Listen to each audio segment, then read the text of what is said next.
আমি বেঁচে থাকতে তোমার সম্মানে আমি কোনোদিনও আঘাত আনতে দেব না।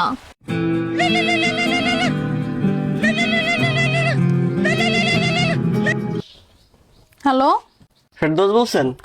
না না, আমি ওনার স্ত্রী বলতেছি। আচ্ছা, আপনার ইলেকট্রিসিটি বিলটা পে করেন না কেন? সকাল থেকে ফোন দিতেছি, আপনার ফোনও ধরতেছেন না। বিলটা পে করুন, নাইলে আমাদের লোক যাচ্ছে আপনাদের লাইন কেটে দেওয়ার জন্য। না না,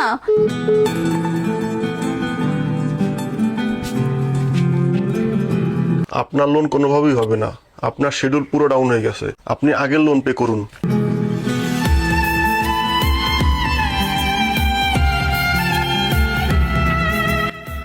হ্যালো, হ্যাঁ বাবা, তুমি কোথায়? আমি অফিসে।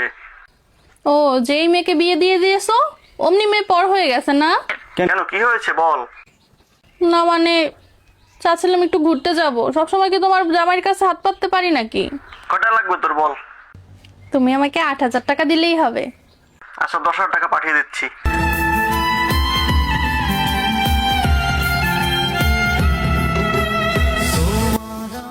ইলেকট্রিক অফিস থেকে ফোন এসেছিল। আরে দাঁড়াও, আমি জানি টাকা লাগবে, একদম অস্থির হবে না। আমি টাকা পেমেন্ট করে দিচ্ছি। পেমেন্ট করে দিয়েছো? কিভাবে পেমেন্ট করলে? কেন, আমি পেমেন্ট করতে পারি না? মানে শুধু তোমারই টেনশন, আমার কোনো টেনশন নাই। না মানে, কোথা থেকে পেমেন্ট করেছো সেটাই বলো। আমি বাবার কাছ থেকে চেয়েছি। বাবার কাছ থেকে চেয়েছো? হ্যাঁ। কেন, কি হয়েছে?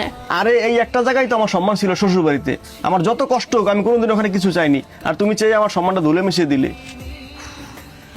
আরে তোমার সম্মান নিয়ে কিছু হয়নি। আমি বেঁচে থাকতে তোমার সম্মানে আমি কোনোদিনও আঘাত আনতে দেব না।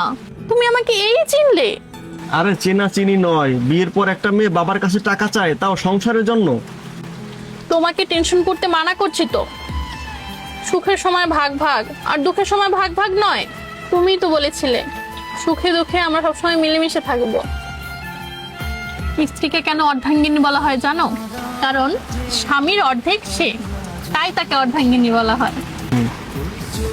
সুখের সময় ভাগ ভাগ আর দুঃখের সময় বলছো যে সবটা আমি একা করে নেব?